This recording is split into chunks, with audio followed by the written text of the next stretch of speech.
콜롬비아 해군이 중국 해적 어선단을 향해 발포했습니다. 이 소식을 접하자 CNN도 난리가 났습니다. 70년 전 우리가 6.25 전쟁에 파병했던 은혜를 한국은 잊지 않았습니다. 여러분, 콜롬비아는 라틴 아메리카 국가 중에 유일하게 한국의 군대를 보낸 국가입니다. 그 은혜를 갚고자 대한민국이 콜롬비아에 전해준 특별한 선물이 남미 바다의 질서를 완전히 바꿔놓았다고 합니다. 중국의 불법 어업에 속수무책이던 콜롬비아에 대체 무슨 일이 일어난 걸까요? 안녕하세요.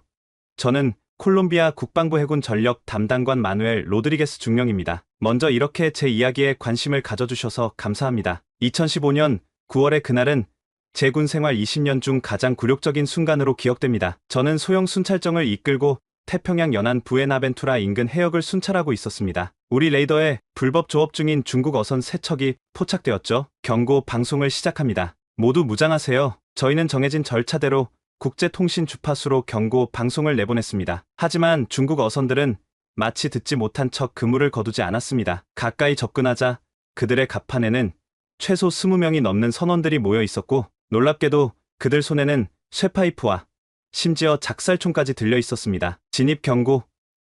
당신들은 콜롬비아 영해에서 불법 조업 중입니다. 즉시 조업을 중단하고 검문에 응하십시오. 우리의 경고에 돌아온 것은 비웃음과 중국어 욕설이었습니다. 그리고 갑자기 한 어선에서 고압 물대포가 발사되었습니다. 산업용 물대포였습니다. 우리 순찰정은 작았고 순식간에 선체가 흔들리기 시작했습니다. 본부, 여기는 CP-09. 물대포 공격을 받고 있습니다.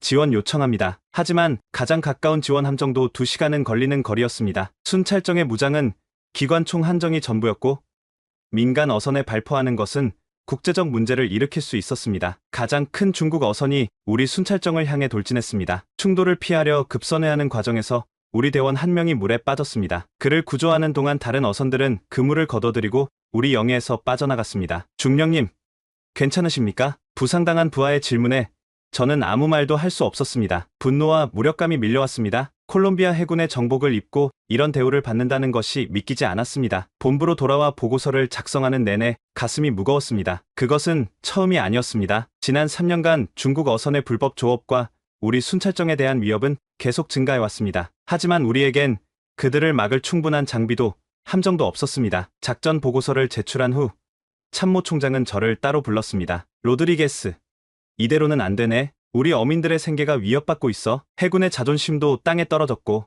당신이 직접 이 문제에 대한 종합 대책을 마련해주게. 저는 사무실로 돌아와 깊은 한숨을 내쉬었습니다. 콜롬비아의 경제 상황에서 현대화된 함정을 새로 도입하는 것은 불가능에 가까웠습니다. 제가 겪은 이 굴욕적인 사건은 사실 콜롬비아만의 문제가 아니었습니다. 중국의 원형어선단은 남미 전역은 물론 세계 곳곳의 바다에서 유사한 방식으로 행동하고 있었습니다. 전 세계 원형어선의 약 38%가 중국 국적이며 그 숫자는 17,000척이 넘습니다. 이 거대한 함대는 중국 정부의 전폭적인 지원 아래 운영되고 있었죠. 연료 보조금, 세금 혜택, 심지어 해안경비대의 보호까지 제공받으며 글로벌 해양 자원을 착취하고 있었습니다. 중국 어선들은 마치 바다의 메뚜기 떼와 같습니다. 그들이 지나간 자리에는 아무것도 남지 않습니다. 저는 국제회의에서 아르헨티나 어업단체 대표가 한 이 말이 얼마나 정확한지 실감하고 있었습니다. 특히 남미 국가들은 이 문제에 효과적으로 대응하기 어려웠습니다. 에콰도르, 페루, 칠레, 아르헨티나 등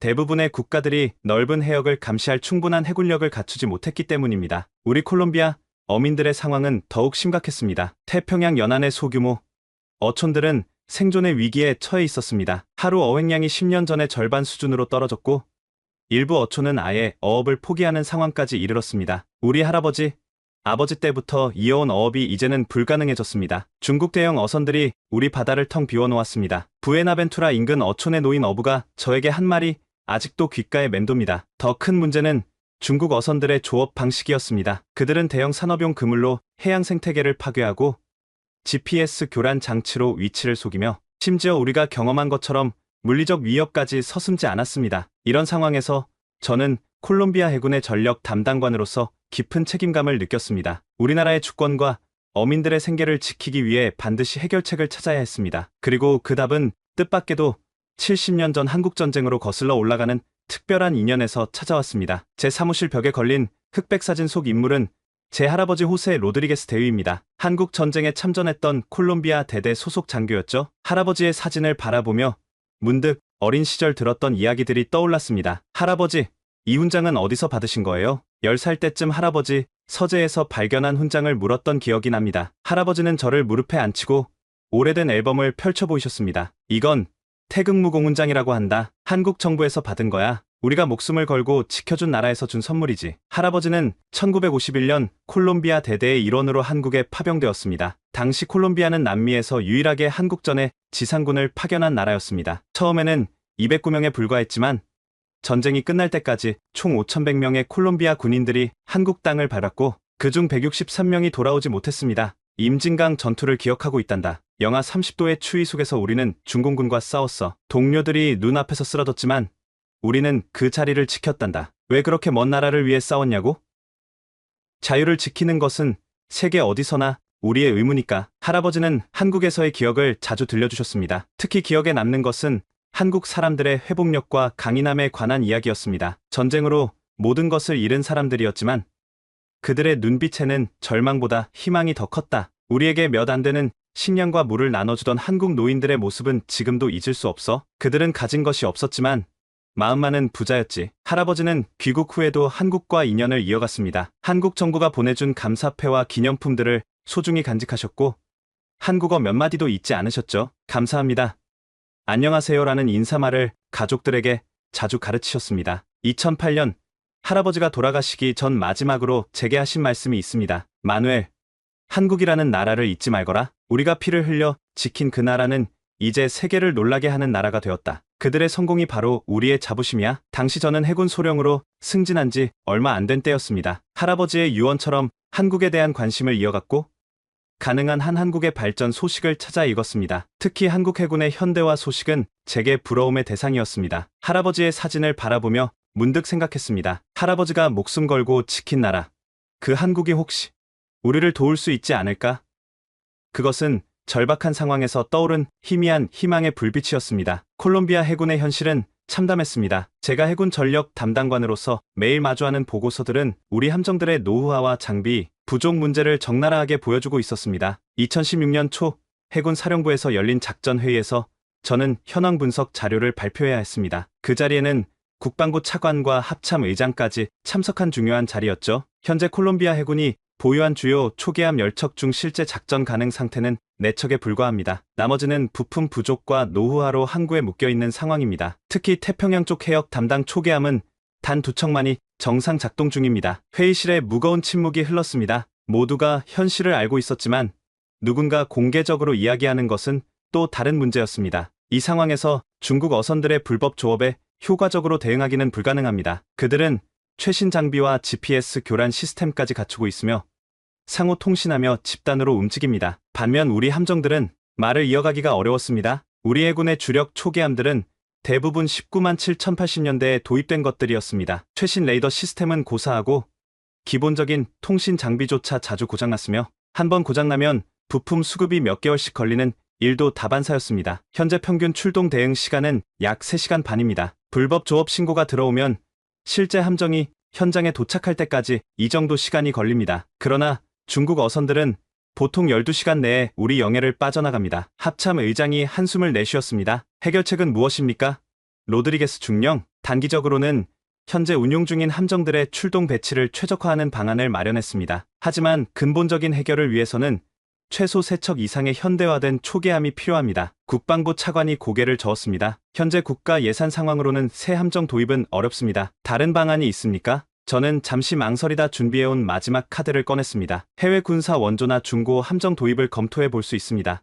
특히 한국 해군이 퇴역시키는 포항급 초계함에 관심을 가져볼 만합니다. 회의실에 의아한 분위기가 감돌았습니다. 왜 하필 한국인지 묻는 눈빛들이었죠. 한국은 현재 차세대 초계함을 도입하면서 19만 8090년대에 건조된 포항급 초계함을 단계적으로 퇴역시키고 있습니다. 이 함정들은 아직 충분히 활용 가능한 상태이며 우리가 필요로 하는 기능을 모두 갖추고 있습니다. 무엇보다 한국은 6.25 참전국인 콜롬비아에 특별한 인연이 있습니다. 저는 할아버지로부터 들은 이야기와 한국 해군의 현대화 계획을 자세히 설명했습니다. 회의가 끝나고 합참 의장이 저를 불렀습니다. 로드리게스, 그 한국 함정건에 대해 좀 더 구체적으로 알아보시오. 정부 차원의 접촉이 필요하다면 준비하겠소. 그렇게 희미한 희망의 불씨가 켜졌습니다. 2016년 6월에 어느 오후 한국 국방부로부터 공문 한 통이 도착했습니다. 저는 그 내용을 믿을 수 없어 두 번, 세 번 읽어보았습니다. 한국 해군은 우방국 콜롬비아 해군의 해양 안보, 역량 강화를 위해 포항급 초계함, 경주함 PCC-761을 무상 양도하고자 합니다. 무상 양도, 그것도 완전히 현대화된 초계함을 콜롬비아 해군 총사령부에 즉시 보고했습니다. 보고를 받은 해군 참모 총장과 국방부 장관의 얼굴에도 놀라움이 역력했습니다. 정말 무상으로 준다는 건가? 어떤 조건이라도 있는 거 아닌가? 해군 참모 총장의 의심은 당연했습니다. 국제관계에서 이런 규모의 선물은 매우 드문 일이었으니까요. 하지만 공문에는 어떤 조건도 명시되어 있지 않았습니다. 다만 6.25 전쟁 당시 콜롬비아의 지원에 대한 감사의 표시라는 문구만 있을 뿐이었습니다. 세부 내용을 살펴보니 더욱 놀라웠습니다. 경주함은 1984년에 건조된 함정이지만 한국 해군은 양도 전 완전한 정비와 일부 시스템 업그레이드를 약속했습니다. 게다가 콜롬비아 해군 승조원들을 위한 6개월간의 교육 프로그램과 2년간의 기술 지원까지 포함되어 있었습니다. 그날 밤 전화 한 통이 왔습니다. 서울에 있는 콜롬비아 대사관의 무관이었습니다. 중령님, 한국 해군 참모 총장과 비공식 대화를 나눴습니다. 그들은 정말 진심입니다. 이것은 단순한 군사 원조가 아니라 70년 전의 은혜를 기억하는 한국인들의 마음이라고 합니다. 전화를 끊고 창밖을 바라보는데 눈시울이 뜨거워졌습니다. 할아버지가 젊은 시절 피를 흘렸던 그 나라에서 70년이 지난 지금 손주인 제게 도움의 손길을 내밀고 있었습니다. 그것도 우리가 가장 필요로 하던 순간의 말입니다. 국방부의 지시로 저는 한국 방문단의 일원으로 선정되었습니다. 경주함의 양도 협약을 체결하고 함정의 상태를 직접 확인하기 위해서였습니다. 2주 후면 처음으로 할아버지의 발자취를 따라 한국 땅을 밟게 될 것이었습니다. 2016년 7월 저는 콜롬비아 해군 대표단 5명과 함께 인천국제공항에 도착했습니다. 한국 해군 장교들이 공항에서 우리를 맞이했고 그중 한 명이 유창한 스페인어로 인사를 건넸습니다. 환영합니다. 로드리게스 중령님, 한국 해군 국제협력과 김태준 대령입니다. 김 대령은 콜롬비아에서 군사 무관으로 3년간 근무한 경력이 있다고 했습니다. 그의 스페인어 실력이 놀라웠습니다. 이것은 시작에 불과했습니다. 다음 날 우리는 진해 해군기지로 이동했습니다. 그곳에서 우리를 기다리고 있던 경주함을 처음 보았을 때 저는 숨이 멎는 것 같았습니다. 와, 이게 우리 함정이 된다니 믿기지 않네요. 1200톤급의 경주함은 콜롬비아 해군이 보유한 어떤 초계함보다도 현대적이고 강력해 보였습니다. 함교에 올라 함정을 둘러보는 동안 한국 해군 기술진들이 상세한 설명을 해주었습니다. 경주함은 최근 6개월간 완전한 정비를 마쳤습니다. 주요 엔진 시스템은 모두 교체했고 레이더와 통신 장비도 업그레이드했습니다. 76mm 함포와 대한미사일 발사대도 완벽하게 작동합니다. 더 놀라운 것은 함정 내부의 모든 표시와 매뉴얼이 이미 스페인어로 번역되어 있다는 점이었습니다. 한국 해군은 콜롬비아 승조원들의 적응을 위해 모든 준비를 마친 상태였습니다. 기술 협의가 진행되는 동안 저는 한국 측이 단순히 함정만 주는 것이 아니라는 사실을 알게 되었습니다. 그들은 10년치의 유지 보수 계획과 필요한 부품 목록, 심지어 훈련, 시뮬레이터까지 제공할 예정이었습니다. 로드리게스 중령님, 우리는 콜롬비아 해군이 이 함정을 최소 15년 이상 효과적으로 운용할 수 있도록 모든 지원을 아끼지 않을 것입니다. 김 대령의 말에 저는 갑자기 할아버지 생각이 났습니다. 할아버지가 이 순간을 볼 수 있다면 얼마나 자랑스러워하셨을까요? 양도식 전날 저녁, 한국 해군 참모총장이 주최한 만찬에 초대받았습니다. 그 자리에서 참모총장은 뜻밖의 이야기를 들려주었습니다. 사실 콜롬비아의 함정을 양도하는 것은 우리 해군의 오랜 소망이었습니다. 한국전쟁 당시 콜롬비아가 보내준 도움은 우리가 절대 잊을 수 없는 것입니다. 특히 임진강 전투에서 콜롬비아 대대가 보여준 용맹함은 한국 군사 교육과정에서 지금도 중요하게 다뤄집니다. 그 자리에는 한국전 참전용사협회 회장도 함께했습니다. 80대 후반의 노인이었지만 그는 또렷한 목소리로 6.25 당시 콜롬비아 군인들과 함께 싸웠던 기억을 나누었습니다. 그들이 없었다면 저는 이 자리에 없었을 겁니다. 우리 마을을 지켜준 콜롬비아 군인들, 저는 평생 그들에게 감사할 것입니다. 그날 밤 호텔방으로 돌아와 저는 할아버지의 사진을 꺼내 바라보았습니다. 할아버지가 젊은 시절 흘린 땀과 피가 수십 년이 지난 지금 이런 식으로 돌아올 줄은 상상도 못했을 것입니다. 다음날 양도식에서 경주함에는 새 이름이 붙었습니다. ARC 칼레아, 콜롬비아의 영웅적인 해군 장교의 이름을 따서 명명된 우리의 새로운 주력함이었습니다. 2017년 1월 ARC 칼레아함이 드디어 콜롬비아 태평양 함대에 정식 편입되었습니다. 부에나벤투라 해군기지에서 열린 취역식은 콜롬비아 해군 역사에서 중요한 순간이었습니다. 대통령까지 참석한 이 행사에는 특별 손님으로 한국 해군 대표단과 주콜롬비아 한국 대사도 자리했습니다. 취역식 연설에서 해군 참모 총장은 이렇게 말했습니다. 오늘은 콜롬비아 해군의 새로운 장이 열리는 날입니다. ARC 칼레함은 단순한 군함이 아닙니다. 이 함정은 70년 전 한국을 위해 싸운 콜롬비아 용사들의 희생을 기억하는 한국 국민들의 마음이 담긴 선물입니다. 칼레함의 초대 함장으로 임명된 것은 제게 큰 영광이었습니다. 한국에서 6개월간 특별 훈련을 받은 저와 84명의 승조원들은 이 최신의 함정을 운용할 준비가 되어 있었습니다. 취역 일주일 후 첫 임무가 주어졌습니다. 말페로 섬 인근에서 불법 조업 중인 외국 어선단에 대한 단속 작전이었습니다. 이전까지는 여러 척의 소형 순찰정으로 진행하던 작전이었지만 이제는 칼레함 한 척으로 충분했습니다. 모든 승조원, 전투 배치, 불법 조업 선단을 향해 최대 속력으로 접근합니다. 레이더 화면에는 10여 척의 어선이 표시되어 있었습니다. 그중 절반 이상이 중국 국적이었습니다. 칼레함이 빠르게 접근하자 어선들은 급하게 그물을 걷기 시작했습니다. 국제통신 주파수로 경고 방송을 시작합니다. 모든 불법 조업 선박은 즉시 작업을 중단하고 검문에 응하십시오. 우리의 경고 방송이 나가자 어선들은 서둘러 도주하기 시작했습니다. 하지만 칼레함의 속도는 25노트 이상, 어떤 어선도 우리를 따돌릴 수 없었습니다. 가장 큰 중국 어선에 접근했을 때 그들은 여전히 도주를 시도했습니다. 이전 같았으면 물대포로 저항하거나 위협적인 행동을 보였을 텐데 이번에는 달랐습니다. 우리 함정의 규모와 무장을 본 그들은 곧 항복 신호를 보냈습니다. 함장님, 그들이 검문에 응하겠다고 합니다. 조타실에서 이 말을 들었을 때 가슴이 벅차올랐습니다. 불과 몇 개월 전 제가 겪었던 굴욕적인 상황이 떠올랐습니다. 이제는 상황이 완전히 달라졌습니다. 그날 작전에서 우리는 3척의 중국 어선을 납포했고 나머지는 우리 영해에서 완전히 철수시켰습니다. 작전을 마치고 기지로 귀환하는 길, 저는 함교에서 태평양의 일몰을 바라보며 생각했습니다. 할아버지, 보고 계신가요?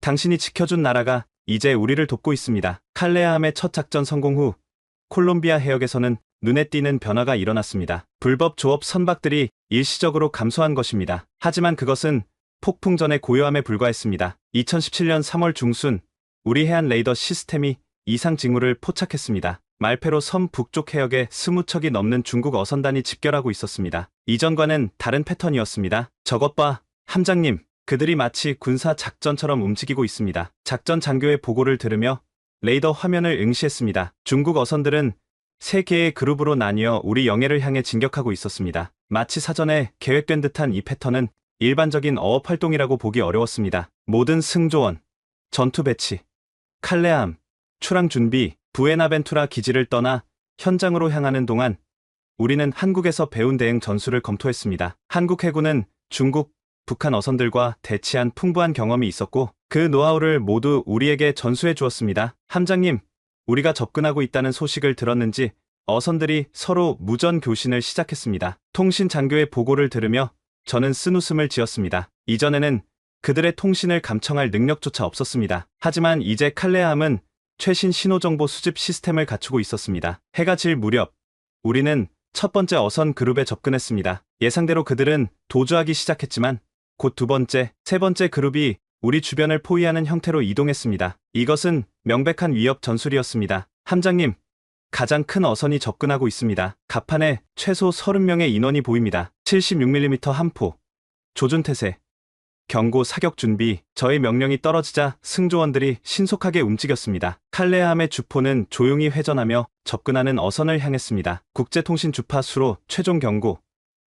모든 선박은 즉시 콜롬비아 영해에서 벗어나십시오. 이것은 마지막 경고입니다. 몇 초간의 긴장된 침묵 후 중국 어선에서 응답이 왔습니다. 여기는 중국 어선 하이양 8호. 우리는 국제수역에서 합법적 조업 중입니다. 그것은 뻔한 거짓말이었습니다. 우리 GPS 시스템은 그들이 명백히 콜롬비아 영해 내에 있음을 보여주고 있었습니다. 경고 사격 실시합니다. 모든 선박은 즉시 이 해역을 떠나십시오. 제 명령과 함께 칼레함의 76mm 함포가 포효했습니다. 어선들로부터 약 100m 떨어진 해상에 경고 사격이 떨어졌습니다. 물기둥이 하늘 높이 치솟았고 그 순간 어선들의 태도가 극적으로 바뀌었습니다. 여기는 하이양 8호. 우리는 철수합니다. 공격하지 마십시오. 불과 10분 만에 모든 중국 어선들이 콜롬비아 영해에서 완전히 물러났습니다. 우리 해군 역사상 최초로 불법 어선단과의 대치에서 완벽한 승리를 거둔 순간이었습니다. 함장님, 기지에서 축하 전문이 왔습니다. 해군 참모총장님께서 직접 칼레아함에 성공적인 작전을 치하하셨습니다. 그날 밤 승조원들과 함께 작은 승리를 자축하며 콜롬비아 해군의 역사가 새롭게 쓰이고 있음을 실감했습니다. 칼레아함의 성공적인 작전 이후 콜롬비아의 태평양 해역에는 눈에 띄는 변화가 찾아왔습니다. 불법 조업 중국 어선들의 숫자가 급격히 줄어든 것입니다. 우리의 강력한 대응이 그들에게 분명한 메시지를 전달한 것 같았습니다. 2017년 5월, 저는 부에나벤투라 인근 어촌 마을들을 방문하기로 했습니다. 이 지역 어민들이 직접적으로 불법 조업에 피해를 입어왔기 때문에 그들의 상황이 어떻게 변했는지 확인하고 싶었습니다. 투마코라는 작은 어촌에 도착했을 때 예상치 못한 환영을 받았습니다. 마을 사람들이 부두에 모여 박수와 환호로 우리를 맞이한 것입니다. 함장님, 우리 마을에 오신 것을 환영합니다. 당신과 칼레아함 덕분에 우리 어부들이 다시 웃을 수 있게 되었습니다. 마을 이장인 에두아르도가 반갑게 인사했습니다. 그는 저를 마을 광장으로 안내했고 그곳에는 많은 어민들이 모여 있었습니다. 불과 3개월 전만 해도 우리는 바다에 나가는 것이 두려웠습니다. 중국 대형 어선들이 우리 그물을 파손하고 때로는 우리를 위협하기도 했으니까요. 하지만 지금은 달라졌습니다. 그들이 사라졌어요. 노인 어부 한 명이 떨리는 목소리로 말했습니다. 그의 주름진 얼굴에는 안도와 기쁨이 섞여 있었습니다. 마을 식당에서 점심을 함께하며 어민들의 이야기를 들었습니다. 그들의 어획량이 30% 이상 증가했다고 합니다. 중국 어선들의 대규모 불법 조업이 중단되면서 콜롬비아 연안의 어족 자원이 빠르게 회복되고 있었던 것입니다. 제 아들이 오랜만에 진짜 웃는 모습을 봤어요. 매일 빈 그물을 들고 돌아오던 아이가 이제는 풍성한 고기를 잡아옵니다. 아이의 미래가 다시 밝아졌어요. 한 어머니의 이야기를 들으며 제 마음도 뭉클해졌습니다. 해군 장교로서 국가를 지킨다는 것이 무엇인지 그 의미를 새롭게 느끼는 순간이었습니다. 어촌 마을을 떠나기 전 에두아르도가 수제 나무 조각품을 저에게 선물했습니다. 작은 배 모양이었는데 자세히 보니 칼레아함을 형상화한 것이었습니다. 우리 마을 어린이들이 만들었습니다. 이제 그들은 바다의 영웅인 칼레아함 이야기를 들으며 자랍니다. 기지로 돌아오는 길에 바다를 바라보며 생각했습니다. 우리가 얻은 것은 단순히 군사적 성공이 아니었습니다. 민간인들의 삶, 특히 가장 취약한 계층인 소규모 어민들의 생계를 보호한 것이었습니다. 그리고 이 모든 변화는 한국에서 온 선물 덕분에 가능했던 것입니다. 본부에 복귀 보고서를 제출하면서 저는 이 성과를 한국 해군에도 알리자고 제안했습니다. 그들이 준 도움이 콜롬비아 국민들의 삶을 어떻게 변화시켰는지 알려드리고 싶었습니다. 감사 보고서를 작성하던 그날 저녁, 놀랍게도 국방부로부터 긴급 연락이 왔습니다. 해군 참모 총장이 저를 급히 본부로 소환한 것입니다. 로드리게스 중령, 좋은 소식이 있네. 한국 정부에서 연락이 왔어. 총장님의 얼굴에는 평소보다 밝은 미소가 번져 있었습니다. 한국 측에서 두 번째 포항급 초계함을 우리에게 양도하기로 결정했다네. 목포함이라고 하더군. 그 말을 듣는 순간 저는 말을 잃었습니다. 한 척도 감사한데 두 척이라니 이건 정말 상상도 못한 일이었습니다. 총장님, 추가 비용이나 조건은 없습니까? 전혀 없다네. 오히려 한국 국방부는 우리가 칼레아함을 효과적으로 운용하는 것을 보고 깊은 인상을 받았다고 하더군. 방금 내가 제출한 보고서처럼 그들도 우리의 성과를 지켜보고 있었나 보지. 총장님이 손에 들고 있던 서류를 건네주셨습니다. 한국 국방부의 공문으로 우리가 중국 불법 어선에 대응한 작전들과 콜롬비아 어민들의 삶이 개선된 사례를 상세히 언급하고 있었습니다. 그들은 우리의 활약을 알고 있었던 것입니다. 두 번째 함정의 인수를 위해 다시 한국을 방문할 기회가 생겼습니다. 이번에는 제가 인수단장을 맡게 되었죠. 첫 방문 때와는 달리 이미 경험해본 한국의 따뜻한 환대와 전문성에 대한 기대감을 안고 출발했습니다. 목포함은 칼레아함과 같은 포항급 초계함이었지만 최신 전자장비와 레이더 시스템으로 업그레이드되어 있었습니다. 특히 대잠 능력이 강화되어 있어서 우리 해군의 작전 영역을 크게 확장시킬 수 있을 것이란 기대가 컸습니다. 이 함정은 특별히 콜롬비아 해역의 특성을 고려해 개조했습니다. 태평양 연안의 긴 항해에도 충분한 내구성을 갖췄죠. 한국 해군 기술관의 설명을 들으며 한국이 단순히 함정만 주는 것이 아니라 우리 상황에 맞게 세심하게 준비했다는 사실이 감동으로 다가왔습니다. 인수식 날, 우리는 함정의 이름을 보고타함으로 명명했습니다. 콜롬비아의 수도 이름을 따서 지은 것이죠. 한국 측에서는 우리의 결정을 존중해 주었고 함명 교체 작업까지 완벽하게 지원해 주었습니다. 목포함에서 보고타함으로의 전환이 한국과 콜롬비아의 영원한 우정을 상징하길 바랍니다. 한국 해군 참모 차장의 축사가 통역되는 동안 저는 문득 할아버지 생각이 났습니다. 그가 한국전쟁에 참전했을 때는 상상도 못했을 두 나라 간의 깊은 유대가 이렇게 이어지고 있다는 사실이 가슴 뭉클했습니다. 보고타함이 콜롬비아에 도착했을 때 놀랍게도 부에나벤투라 항구에는 우리를 환영하는 어민들이 모여 있었습니다. 그들은 손수 만든 현수막을 들고 있었는데 거기에는 스페인어와 서툰 한글로 감사합니다 한국이라고 쓰여 있었습니다. 두 번째 선물인 보고타함의 도착으로 우리 해군은 이제 태평양과 카리브해를 동시에 순찰할 수 있는 능력을 갖추게 되었습니다. 한 국가의 선물이 다른 나라의 주권과 국민의 삶을 이렇게 변화시킬 수 있다는 사실이 저에게는 큰 깨달음이었습니다. 보고타함이 성공적으로 임무를 시작한 지 약 3개월 후 국방부로부터 또 다른 놀라운 소식이 전해졌습니다. 한국 해군이 콜롬비아를 세계 최대 규모의 해상 훈련인 림팩 RIMPAC에 참가할 수 있도록 추천했다는 것이었습니다. 림팩이라고요? 하와이에서 열리는 그 훈련 말입니까? 사실 림팩은 우리 해군 장교들 사이에서 전설과도 같은 훈련이었습니다. 미국 주도로 2년마다 열리는 이 대규모 다국적 해상 훈련에는 세계 최고의 해군들만 초청받는 것으로 알려져 있었죠. 콜롬비아는 그동안 한 번도 정식 참가국으로 초청받은 적이 없었습니다. 한국 해군이 우리의 참가를 적극 지지해 주셨다고 합니다. 특히 칼레아함과 보고타함의 운용 능력을 높이 평가했다고 하더군요. 해군 작전 참모가 건넨 공문에는 미 해군 태평양 사령부의 초청장과 함께 한국 해군 참모총장의 추천서가 첨부되어 있었습니다. 그들은 콜롬비아 해군이 짧은 시간 내에 포항급 초계함을 효과적으로 운용하는 능력을 갖추었다고 평가했습니다. 림팩 참가를 위한 준비는 콜롬비아 해군 역사상 가장 큰 도전이었습니다. 우리는 칼레아함을 참가 함정으로 결정하고 최고의 승조원들로 특별팀을 구성했습니다. 저는 태스크포스 지휘관으로 임명되었죠. 출발 전 한국에서 특별지원팀이 콜롬비아를 방문했습니다. 2명의 엔지니어와 1명의 전술장교로 구성된 팀이었는데 그들은 림팩 훈련에 여러 차례 참가한 경험을 바탕으로 우리를 지원해 주었습니다. 림팩은 단순한 훈련이 아닙니다. 세계 최고의 해군들과 어깨를 나란히 하는 자리죠. 여러분은 콜롬비아의 얼굴이 됩니다. 한국 전술장교의 말에 우리 모두는 무거운 책임감을 느꼈습니다. 우리는 단순히 훈련에 참가하는 것이 아니라 콜롬비아 해군의 위상을 세계에 알리는 임무를 맡게 된 것입니다. 하와이로 출발하기 전날 밤, 저는 칼레아함의 한미에 서서 별이 빛나는 하늘을 바라보았습니다. 70년 전 할아버지가 한국에서 싸웠을 때는 상상도 못했을 일들이 펼쳐지고 있었습니다. 한국의 도움으로 콜롬비아 해군이 세계 무대에 서게 된 것입니다. 할아버지, 지켜봐 주세요. 우리가 세계에 콜롬비아의 이름을 알리겠습니다. 2018년 6월 하와이 진주만에 도착한 칼레아함은 많은 관심을 받았습니다. 림팩 참가국 중 콜롬비아는 처음이었고 더욱이 한국에서 양도받은 함정으로 참가한다는 사실이 화제가 되었기 때문입니다. 저것이 한국에서 콜롬비아로 양도된 포항급 초계함입니다. 콜롬비아 해군이 매우 효과적으로 운용하고 있다고 들었습니다. 미 해군 진행요원의 소개에 자부심을 느끼며 우리는 림팩 첫 주 훈련을 순조롭게 진행했습니다. 대형 유지 훈련, 통신 훈련, 해상 보급 훈련까지 모든 과정에서 우리 승조원들은 최선을 다했습니다. 그러나 훈련 둘째 주 첫날 예상치 못한 문제가 발생했습니다. 대잠 훈련 중 갑자기 주 엔진에서 이상한 소리가 들리더니 함정의 속도가 급격히 떨어진 것입니다. 함장님, 주 엔진 오일 압력이 급격히 떨어지고 있습니다.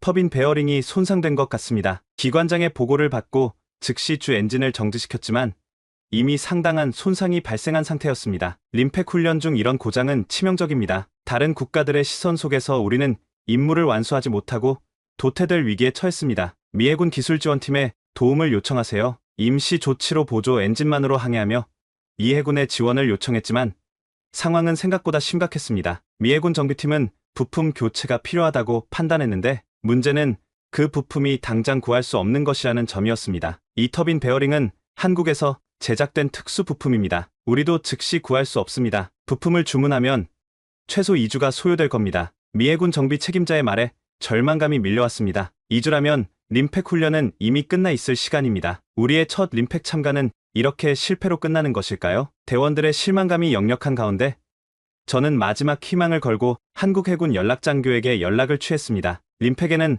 한국 해군도 참가하고 있었기 때문입니다. 김 대령님, 긴급 상황입니다. 칼레아함에 심각한 엔진 고장이 발생했습니다. 연락을 받은 김 대령은 즉시 한국 함정의 상황을 전달했습니다. 그리고 불과 30분 후 놀라운 소식이 들려왔습니다. 로드리게스 중령님, 걱정 마십시오. 우리가 도울 방법이 있습니다. 그 말 한마디가 절망에 빠진 우리 승조원들에게 작은 희망의 불빛이 되었습니다. 하지만 이때까지만 해도 한국 해군이 어떤 기적을 준비하고 있는지 상상조차 할 수 없었습니다. 그날 저녁 한국 해군의 세종대왕함에서 10명의 기술진이 우리 칼레아함을 방문했습니다. 그들은 무거운 장비 가방을 여러 개 들고 왔습니다. 로드리게스 중령님, 저희가 문제를 해결해 드리겠습니다. 이 부품은 원래 한국에서 설계한 것이니까요. 한국 기술팀장인 박중령의 자신감 있는 목소리가 전해졌습니다. 하지만 저는 여전히 의구심이 있었습니다. 하지만 미 해군도 부품 교체에는 최소 2주가 필요하다고 했습니다. 림팩 훈련은 10일 후면 끝납니다. 박중령은 미소를 지으며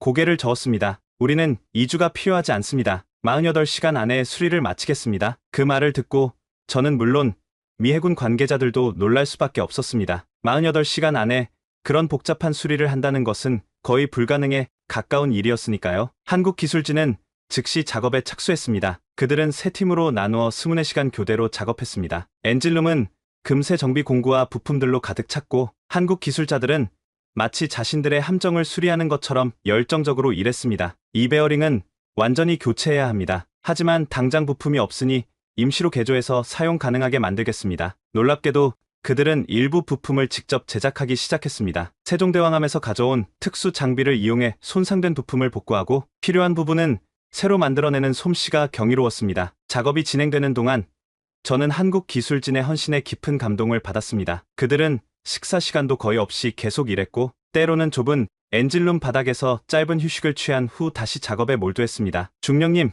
우리에게 이건 단순한 수리가 아닙니다. 우리 함정이 콜롬비아에서 잘 운용되는 것이 자랑스럽습니다. 여러분이 림팩에서 좋은 성과를 거두는 것이 우리에게도 중요합니다. 박중령의 말에서 진심이 느껴졌습니다. 그들에게 칼레함은 여전히 그들의 함정이었고 우리의 성공이 곧 그들의 성공이기도 했던 것입니다. 약속대로 정확히 47시간 만에 수리가 완료되었습니다. 시운전 결과 엔진은 완벽하게 작동했고 우리는 림팩 훈련에 다시 합류할 수 있었습니다. 미 해군 훈련 지휘관은 이 소식을 듣고 깊은 인상을 받았습니다. 이런 일은 처음 봅니다. 한국과 콜롬비아의 협력은 림팩 정신을 완벽하게 보여주는 사례입니다. 훈련에 복귀한 첫날, 우리 칼레함은 해상 사격 훈련에서 놀라운 정확도를 보여주었습니다. 이는 물론 한국 기술진의 헌신적인 지원이 없었다면 불가능했을 일입니다. 그들은 엔진 수리뿐만 아니라 무기 시스템까지 완벽하게 점검해 주었기 때문입니다. 그날 저녁, 우리 승조원들은 한국 기술진을 위한 특별한 저녁 식사를 준비했습니다. 콜롬비아 전통 음식과 함께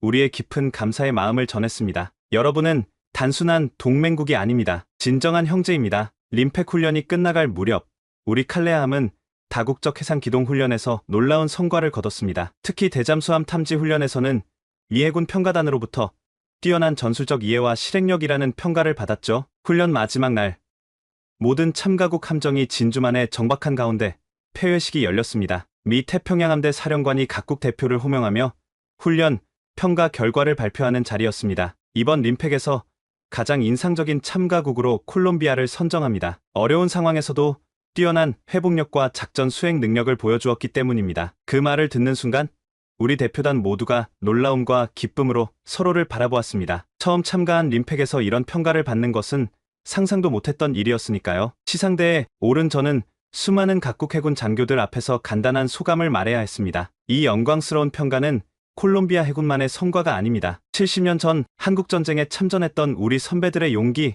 그리고 그 은혜를 70년이 지난 지금 갚아주신 대한민국의 지원이 있었기에 가능했습니다. 마이크를 잡은 채 저는 잠시 말을 멈추고 한국 해군 대표단을 바라보았습니다. 그들의 눈에도 깊은 감동이 어려 있었습니다. 한국은 단순히 함정을 양도한 것이 아닙니다. 기술, 훈련, 그리고 지금 이 순간까지 헌신적인 지원을 아끼지 않았습니다. 이것이 진정한 동맹의 의미라고 생각합니다. 폐회식 후 한국 해군 참모차장이 저에게 다가왔습니다. 그의 손에는 오래된 사진 한 장이 들려 있었습니다. 로드리게스 중령님, 이 사진을 보여드리고 싶었습니다. 그것은 1951년 인천에서 찍힌 사진이었습니다. 한국 소년들 사이에 서 있는 콜롬비아 군인들의 모습이었죠. 사진 뒷면에는 콜롬비아 형제들에게 감사를 이라는 문구가 적혀 있었습니다. 이 사진에 있는 소년 중 한 명이 저의 할아버지입니다. 그는 평생 콜롬비아 군인들에게 빚을 졌다고 말씀하셨습니다. 그들이 아니었다면 자신의 삶도 대한민국도 지금과 같지 않았을 거라고요. 그 말을 듣는 순간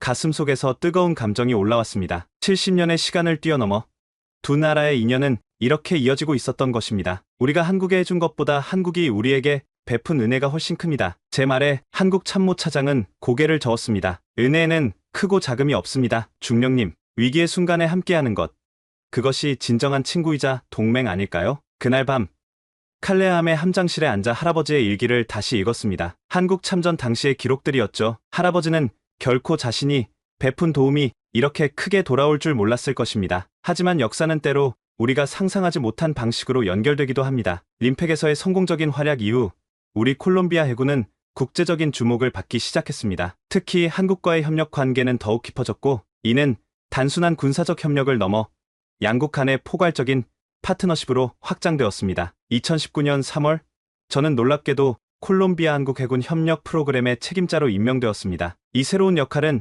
양국 해군 간의 교류와 협력을 조정하는 중요한 자리였습니다. 로드리게스 중령, 당신이 이 역할에 가장 적합한 인물입니다. 한국과의 인연도 깊고 무엇보다 그들의 신뢰를 얻고 있으니까요. 해군 참모 총장의 말씀에 저는 큰 책임감을 느꼈습니다. 이제 제 임무는 단순히 함정을 운용하는 것이 아니라 두 나라 사이에 다리를 놓는 일이었습니다. 첫 번째 과제로 우리는 한국 해군과 함께 연합해상 훈련을 계획했습니다. 퍼시픽 이글이라는 이름의 이 훈련은 콜롬비아 태평양 해역에서 실시될 예정이었죠. 한국은 이 훈련을 위해 구축함 한 척을 파견하기로 했습니다. 이번 훈련은 상징적인 의미를 넘어 실질적인 작전 능력 향상을 목표로 합니다. 한국 해군 작전 참모와의 화상회의에서 우리는 훈련의 세부 사항을 조율했습니다. 불법 어업 단속 해상 구조, 대잠수함 작전 등 다양한 시나리오를 포함시켰죠. 더 놀라운 소식은 한국 방위산 업체들이 콜롬비아에 관심을 보이기 시작했다는 것이었습니다. 우리의 노후화된 해군 장비 현대화 프로젝트에 참여하겠다는 제안이 들어온 것입니다. 한국은 단순히 장비를 판매하는 것이 아니라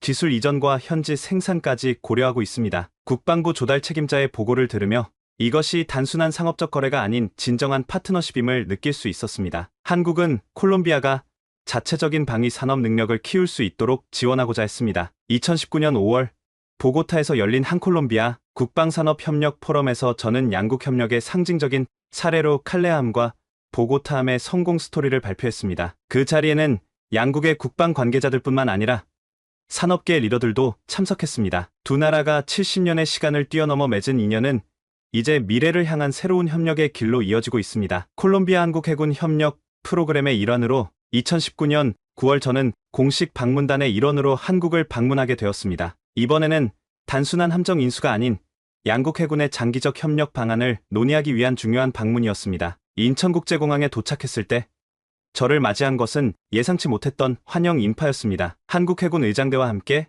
6.25 참전용사 후손들로 구성된 콜롬비아 우정회 회원들이 태극기와 콜롬비아 국기를 흔들며 우리를 반겨주었습니다. 로드리게스 중령님, 환영합니다. 드디어 직접 뵙게 되어 영광입니다. 림팩 훈련 당시 우리를 도와주었던 박 중령이 반갑게 손을 내밀었습니다. 그의 얼굴에는 진심 어린 환영의 미소가 번져 있었습니다. 5일간의 빡빡한 일정이 시작되었습니다. 한국해군본부 방문, 조선소 시찰, 그리고 해군사관학교 특별 강연까지. 하지만 그 중에서도 가장 기억에 남는 순간은 세 번째 날에 있었습니다. 그날 우리는 경기도 포천에 위치한 한국전쟁 참전국 기념비를 방문했습니다. 16개 참전국 중 하나로 콜롬비아를 기리는 기념비 앞에 서자 갑자기 많은 감정이 밀려왔습니다. 이분들이 바로 콜롬비아 참전용사 후손들입니다. 안내하던 한국 장교의 말에 고개를 돌리자 약 20명 정도의 한국인들이 콜롬비아 국기를 들고 서 있었습니다. 그들 중 한 노인이 떨리는 목소리로 말을 건넸습니다. 저는 전쟁 고아였습니다. 콜롬비아 군인들이 저희 마을에 주둔했을 때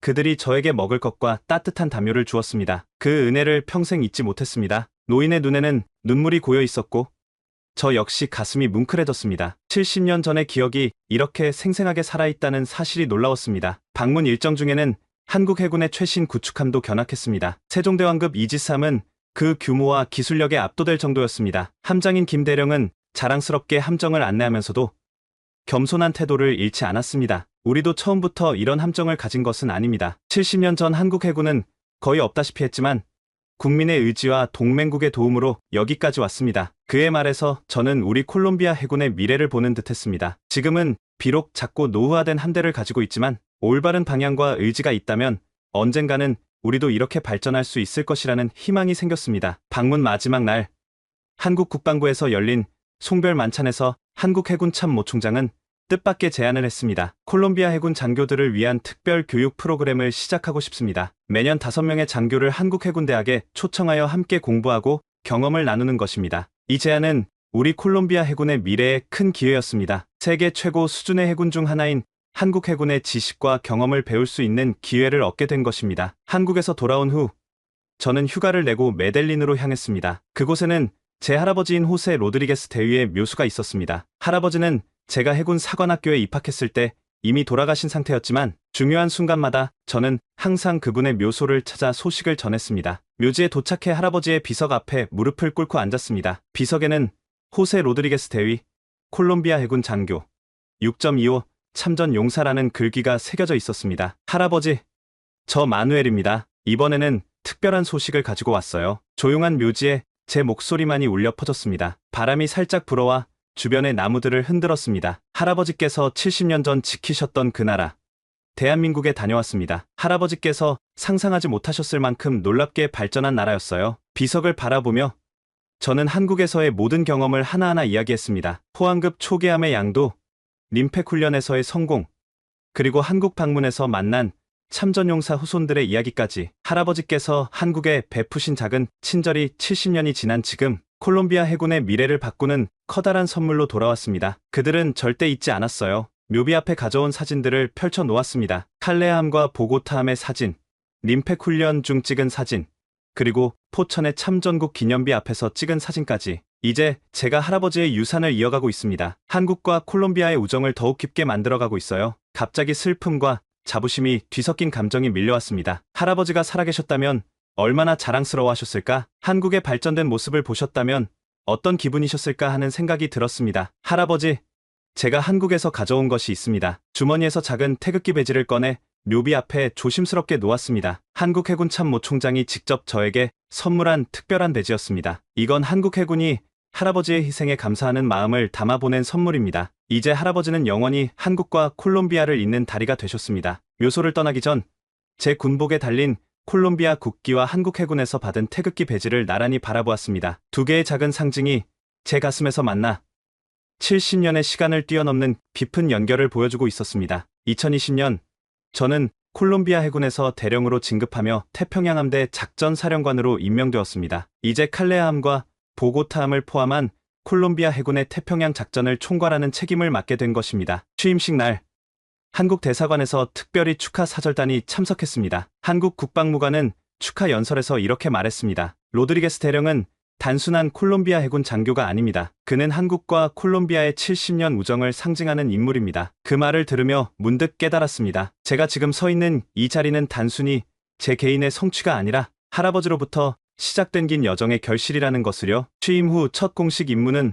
콜롬비아 한국 연합 해상훈련 퍼시픽 프렌드십 2020을 지휘하는 것이었습니다. 이 훈련에는 한국에서 최신의 호위함이 파견되었고 우리 측에서는 칼레함과 보고타함이 참가했습니다. 훈련의 목표는 단순한 전술 교류가 아닙니다. 우리는 함께 성장하고 있으며 태평양의 안정과 평화를 위해 협력하고 있습니다. 훈련 전 브리핑에서 한국 함대 사령관과 제가 공동으로 발표한 말이었습니다. 이제 우리 두 나라는 단순한 공여국과 수원국의 관계를 넘어 진정한 파트너십을 구축해가고 있었습니다. 훈련 중 저는 종종 칼레함의 함교에 올라 바다를 바라보곤 했습니다. 콜롬비아 국기 아래 당당히 항해하는 이 함정이 불과 몇 년 전까지 한국 해군의 경주함이었다는 사실이 때때로 비현실적으로 느껴졌습니다. 대령님, 무슨 생각을 그렇게 깊이 하고 계십니까? 당직 장교의 질문에 저는 미소를 지으며 대답했습니다. 나는 두 개의 조국을 가진 셈이네. 하나는 내가 태어난 콜롬비아, 또 하나는 할아버지가 싸웠고